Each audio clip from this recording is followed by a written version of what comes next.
Bismillahirrahmanirrahim. Assalamualaikum warahmatullahi wabarakatuh. Sebelumnya, saya ucapkan terima kasih kepada Ibu Ilma Wulansari Hasdiansa karena telah memberikan kesempatan kepada kami untuk mempresentasikan hasil kerja kelompok kami. Adapun anggota kelompok kami yang pertama Nurul Humaira, yang kedua Witrat Mevia, yang ketiga Nur Anisa Asad, yang keempat Andi Muhammad Aman. Saya atas nama Witra Admivia akan memaparkan profil usaha Kakufood dan analisa existing. Pertama, saya paparkan profil usaha Kakufood. Jadi, Kakufood ini adalah salah satu UMKM kuliner di Makassar yang menekankan pada produk cemilan dan minuman kekinian. Usaha ini didirikan oleh Khalid Abdul Rahmat dan mulai aktif kembali pada akhir tahun 2019. Dalam perkembangannya, Kakufood berhasil bertahan dan bahkan terus berkembang berkat strategi pemasaran digital serta inovasi menu yang sesuai dengan selera generasi muda. Misalnya pisang nugget, bakso goreng, hingga minuman manis yang populer di kalangan mahasiswa. Hingga tahun 2025, Kakufood telah memiliki sekitar 16 cabang yang tersebar di Makassar, Goa, dan Maros. Angka ini menunjukkan tingginya permintaan pasar, khususnya dari kalangan pelajar, mahasiswa, dan pekerja muda. Selain mengandalkan outlet fisik, Kakufood juga membangun citra mereka melalui media sosial dengan menghadirkan konten kreatif, promo, voucher, hingga varian frozen food. Strategi ini mengkombinasikan penjualan offline dan online yang membuat Kakufood mampu bersaing dengan franchise besar meskipun statusnya masih sebagai UMKM lokal. Selanjutnya kita masuk pada analisa existing. Kelompok kami melakukan analisa existing melalui dua pendekatan. Pendekatan pertama yaitu marketing mix dan yang kedua adalah STP. Pertama kita masuk di bagian marketing mix. Produk. Kakufood menghadirkan cemilan kekinian dengan inovasi rasa dan tampilan yang menarik berbasis bahan lokal, terutama pisang. Price. Strateginya adalah harga terjangkau namun tetap kompetitif sehingga sesuai dengan daya beli pelajar dan mahasiswa. Place. Outlet ditempatkan di lokasi strategis dekat pusat aktivitas anak muda serta tersedia di platform pesan antar online. Promotion. Promosi dilakukan aktif melalui Instagram dan TikTok memanfaatkan tren serta influencer lokal. People, pelayanan menekankan keramahan dan kecepatan sehingga meningkatkan kepuasan konsumen. Proses, proses pemesanan dibuat sederhana dan cepat baik di outlet maupun melalui pesan antar. Physical evidence, suasana outlet dirancang representatif, bersih, konsisten, dan sekaligus memperkuat citra profesional brand. Kedua pendekatan STP segmentation targeting. Kedua pendekatan STP segmentation targeting positioning. Segmentation konsumen dibagi berdasarkan demografi usia 15-35 tahun, psikografi anak muda yang mengikuti tren kuliner dan media sosial, serta geografi Makassar, Goa, Maros. Targeting fokus pada mahasiswa, pelajar, dan pekerja muda yang mencari cemilan enak, praktis, dan terjangkau. Positioning, Kakufood memposisikan diri sebagai cemilan lokal kekinian dengan harga ramah kantong, kualitas terjaga, dan mudah diakses baik offline maupun online. Dengan strategi ini, Kakufood tidak hanya memenuhi kebutuhan konsumen muda, tetapi juga menciptakan brand yang kuat kompetitif di pasar kuliner lokal. Baik, untuk materi selanjutnya saya serahkan ke Nurul Humaira. Baik, terima kasih. Sebelumnya perkenalkan saya Nurul Humaira. Baik, selanjutnya ada analisa internal. Kekuatan utama ini terkait dengan strength atau kekuatannya. Jadi kekuatan utama Kakufood ini ada pada variasi menu dengan harga terjangkau, lokasi strategis dekat kampus dan pusat keramaian, promosi aktif di media sosial, serta pelayanan cepat untuk konsumen yang suka praktis.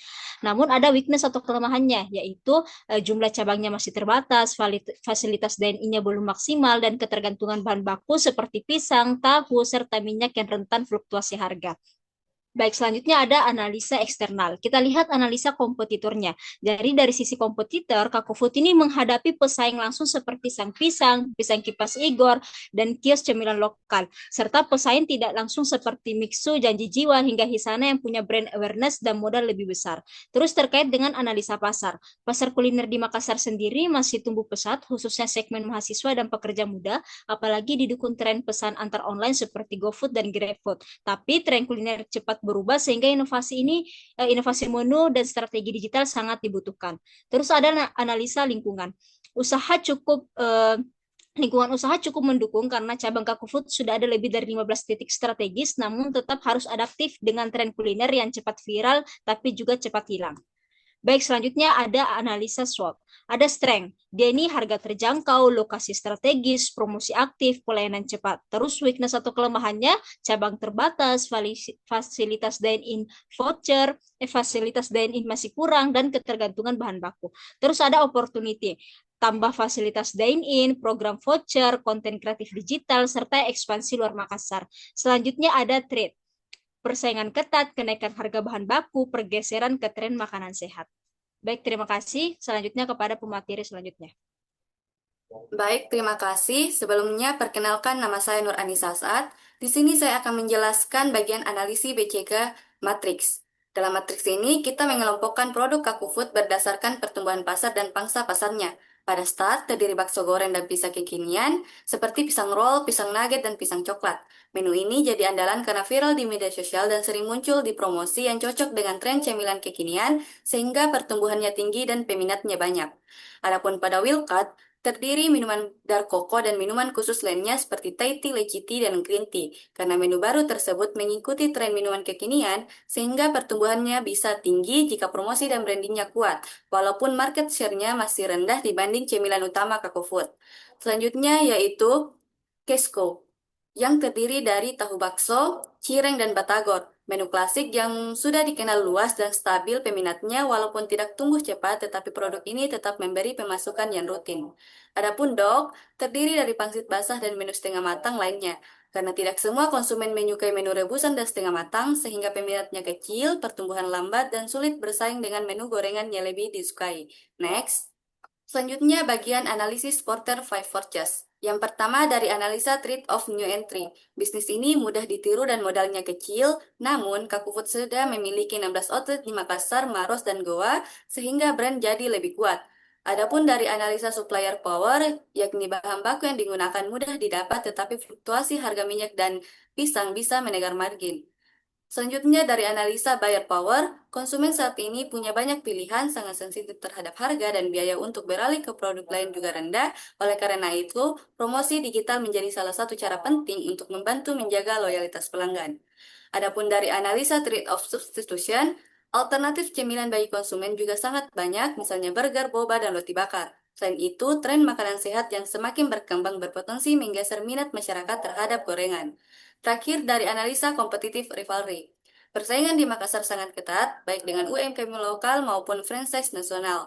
Kakufood sendiri aktif memasarkan produknya melalui GoFood, GrabFood, dan media sosial. Ditambah lagi, Kakufood memiliki keunggulan dari sisi jumlah outlet yang lebih banyak dan tersebar di lokasi strategis. Next. Selanjutnya, analisis pastel. Yang pertama, politik. Dukungan pemerintah terhadap UMKM lokal melalui program digitalisasi memberi peluang bagi Kakfood untuk memperluas pasar online. Namun, regulasi keamanan pangan dan sertifikasi halal tetap wajib dipenuhi agar bisnis berkelanjutan. Yang kedua, ekonomi. Pertumbuhan layanan pesan antar makanan setelah pandemi membuka peluang besar bagi Kakfood menjangkau konsumen baru. Tetapi inflasi bahan baku seperti minyak dan tepung serta pisang goreng serta pisang serta pisang dapat menekan margin keuntungan. Yang ketiga, sosial. Perubahan gaya hidup masyarakat yang gemar mencoba jajanan modern serta promosi melalui media sosial dan loyalty card meningkatkan minat serta loyalitas konsumen pada Kakufood. Yang keempat, teknologi. Pemanfaatan platform digital seperti GoFood, GrabFood, Instagram, dan TikTok memudahkan Kakufood dalam pemasaran. Strategi promosi melalui influencer juga efektif meski kompetisi digital semakin ketat. Yang kelima, legal. Sertifikasi halal serta izin edar seperti PIDRT atau BPOM menjadi syarat penting bagi Kaku Food. Kepatuhan pada regulasi menambah beban biaya tetapi dapat meningkatkan kepercayaan konsumen. Yang terakhir atau keenam, environmental atau lingkungan. Meningkatnya kesadaran masyarakat akan isu lingkungan mendorong Kaku Food untuk mempertimbangkan penggunaan kemasan ramah lingkungan serta pengolahan limbah makanan. Sekian saya berikan ke materi selanjutnya. Oke, baik. Selanjutnya adalah matriks Sunsoft, di mana matriks Sunsoft membantu menentukan strategi pertumbuhan usaha melalui 4 pendekatan utama. Yang pertama, market penetration. Yang kedua, product development. Yang ketiga, market development. Dan yang terakhir, diversification.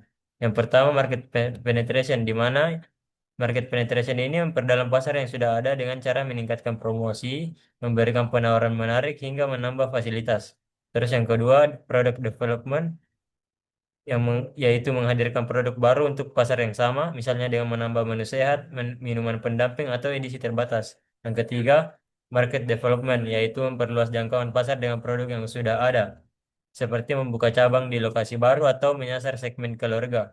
Dan terakhir, diversification, yaitu menciptakan produk baru di pasar baru, contohnya layanan catering dan produk dessert. Oke, next. Selanjutnya matriks perceptual mapping. Berdasarkan hasil perceptual mapping, Kakufood berada pada posisi harga terjangkau dengan tingkat inovasi produk yang tinggi. Posisi ini menunjukkan bahwa Kakufood mampu menghadirkan cemilan kekinian dengan variasi menu menarik tanpa membebani konsumen dari sisi harga. Hal ini menjadi daya tarik utama bagi segmen anak muda, pelajar, dan mahasiswa Makassar. Untuk kompetitor tidak langsung, French fries besar seperti Mixu, Janji Jiwa, Kopi Kenangan, hingga Hisana Fried Chicken berada pada kuadran harga menengah hingga relatif tinggi dengan tingkat inovasi yang kuat. Keunggulan utama mereka terletak pada brand awareness, promosi agresif, serta jaringan outlet yang luas, sehingga menjadi ancaman bagi Kaku Food meski produk yang ditawarkan berbeda. Secara keseluruhan, pemetaan ini menunjukkan bahwa Kaku Food memiliki posisi strategis di segmen cemilan murah namun inovatif. Tantangan utamanya adalah menjaga konsistensi rasa dan kualitas produk sambil terus berinovasi sehingga mampu mempertahankan diferensiasi dari UMKM lokal sekaligus bersaing dengan brand besar yang memiliki modal dan jaringan lebih kuat. Next. Selanjutnya masuk ke matrix TOWS, di mana matrix ini merupakan pengembangan dari analisis SWOT, di mana kekuatan, kelemahan, peluang, dan ancaman dipadukan menjadi strategi yang lebih tertera. Yang pertama, strategi strength and opportunities.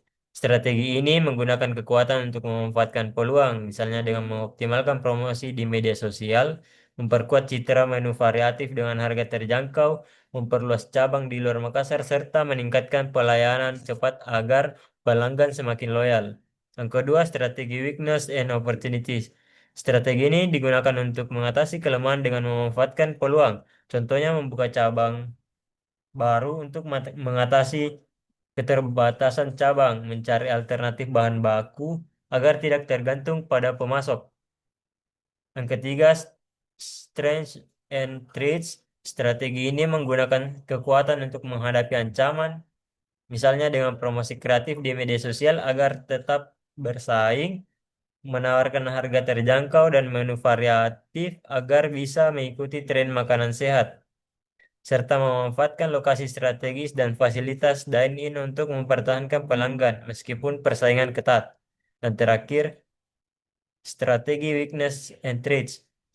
Strategi ini bersifat defensif, yaitu meminimalkan kelemahan sekaligus menghindari ancaman. Caranya dengan mencari pemasok alternatif untuk mengurangi resiko kenaikan harga bahan baku, menghadirkan menu non-gorengan agar sesuai tren sehat, memperluas cabang ke lokasi baru, serta memperbaiki sistem manajemen internal agar lebih efisien. Mungkin cukup sekian, saya kembalikan ke moderator. Baik, langsung saja. Jadi kesimpulan yang dapat kami ambil dari analisa kami adalah Kaku Food memiliki kekuatan utama pada variasi menu harga terjangkau, lokasi strategis, serta promosi aktif di media sosial. Namun, tantangan tetap ada dari segi persaingan ketat, fluktuasi harga bahan baku, serta ancaman substitusi makanan sehat. Untuk mempertahankan pertumbuhan, Kakufood perlu fokus pada diferensiasi produk, inovasi menu, penguatan brand melalui digital marketing, serta memperluas jangkauan pasar di luar Makassar. Sekian presentasi kami, kurang dan lebihnya mohon dimaafkan. Wassalamualaikum warahmatullahi wabarakatuh.